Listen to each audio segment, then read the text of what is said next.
ఈరోజు మనం చెక్కగానుగ నూనె గురించి తెలుసుకుందాం. ప్యాకెట్ నూనెలు మంచివేనా? చెక్కగానుగ నూనె సహజ పద్ధతుల్లో తయారవుతుంది. ఈ వీడియో చూడండి. ప్యాకెట్ ఆయిల్ గురించి ఒక వీడియో పెట్టినప్పుడు ఒక మిత్రుడు ఒక కామెంట్ చేసిండు. ఏమని చేసిండంటే, అన్న పేదవాళ్ళు 400 500 పెట్టి గానుగ నూనె ఎలా కొనుక్కుంటారు అని. ఆ మిత్రుడికి ఒక చిన్న సూటి ప్రశ్న. ధనికులు, డబ్బున్న వాళ్ళు ఏదైనా ప్రాబ్లం వచ్చినప్పుడు ఒక 10 లక్షల రూపాయలు హాస్పిటల్లో ఖర్చు అయితే వాళ్ళు పెట్టుకోగలుగుతారు. పేదవాడు పెట్టుకోగలుగుతాడా? లేదు కదా. నేనేం చెప్తున్నానంటే, ఫర్ ఎగ్జాంపుల్ హాస్పిటల్ బిల్ 10 లక్షలు అయింది అనుకుందాం. నీ జీవితకాలం ఎంత మిగిలింది?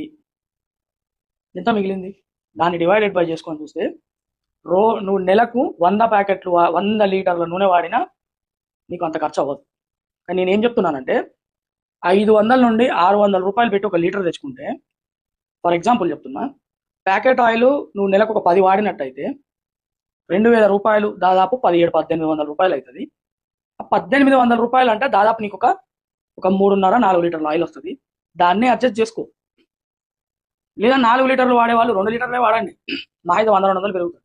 కానీ మీరు వాడుతున్న ఆయిల్ వల్ల హార్ట్ ప్రాబ్లం వస్తుంది. ప్రతి డాక్టర్ చెప్తూనే ఉన్నాడు ప్యాకెట్ ఆయిల్ మానేయమని. చాలా వీడియోలో చాలా డాక్టర్లు చెప్పారు. కానీ మనకి ఎందుకు బుర్రకెక్కట్లేదు? నాకు అర్థం కావట్లేదు. అందుకే చెప్తున్నా, ప్యాకెట్ ఆయిల్ని అవాయిడ్ చేయండి. అది ఆయిల్ కాదు. దయచేసి వినండి. ఒక నెలకు సరిపడా పల్లీలు, నువ్వులు లేదా కుసుమలు ఇలాంటివి తీసుకొని పట్టించుకొని వాడండి. అర్థమైతే గుర్తుంచుకోండి. మీ ఆరోగ్యాలు మీరు కాపాడుకోవాలి. మీ బాధ్యత.